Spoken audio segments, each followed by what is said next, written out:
Hi there, this is Tony, and in this video I'm going to walk you through setting up a step-through debugger using IntelliJ IDEA and Crafter CMS. The first thing we're going to do is set up an IntelliJ IDEA project. I'm using the latest version of IntelliJ, 2017.3.1. I create a new project, and I select a Groovy project, and I choose the SDK 1.8 and Java EE 8. Next, I navigate to my current site's sandbox folder, and I select that as the content root.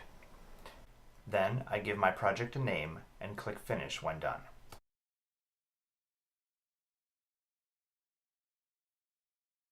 You can explore the directory structure and see that a number of files have already been created.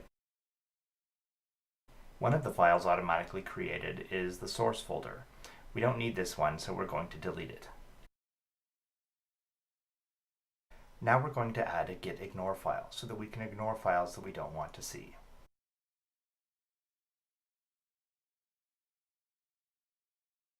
We don't want to add the git ignore file to git. So now we'll add some standard IntelliJ file names.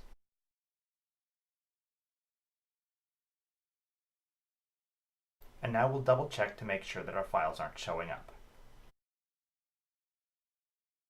Looks good. At this point, now we can change files in IntelliJ IDEA, and Crafter will automatically pick up the changes. The next step is to enable step-through debugging. To do this, we first need to shut down Crafter so that we can set up some ports for remote debugging.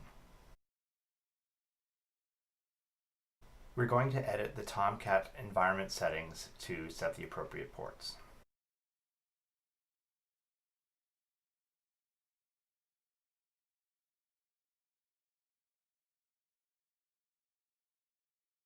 And then we start up Crafter once again.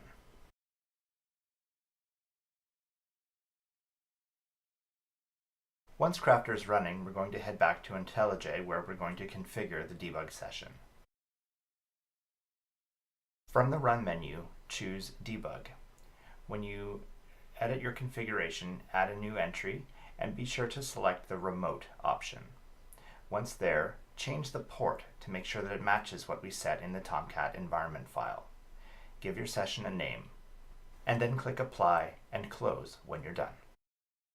To launch your debug session, simply click on the debug icon in the toolbar. Now that we've set up step-through debugging in IntelliJ, it's time to test it out. Let's start by tailing the log file in IntelliJ. You can see that I've already got a controller set up that echoes Hello World when loading the home page. Here's what this looks like. Here's the site. I'll just make some room here. And then by reloading the site, we can see that a line gets written in the log file. Now we're going to modify the controller to change the text that gets written to the log file.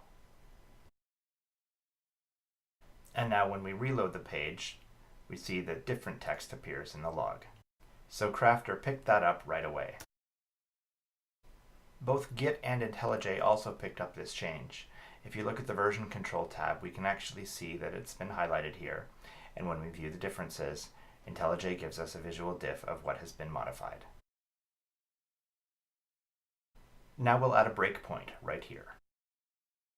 So now we can reload the page, and we'll see that IntelliJ pops up, brings up the debug screen, and we can now debug our code.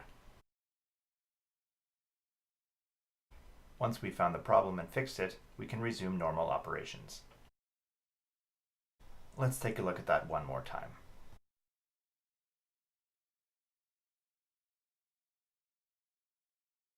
And that's it. Once you're happy with your changes, you can commit them to your version control system. Once we've made a few changes, we can of course push them to a remote repository if we've got one connected. Every change made to Crafter through the user interface results in a commit to the local VCS, so it's not unusual to see many commits done automatically for you. And that's it.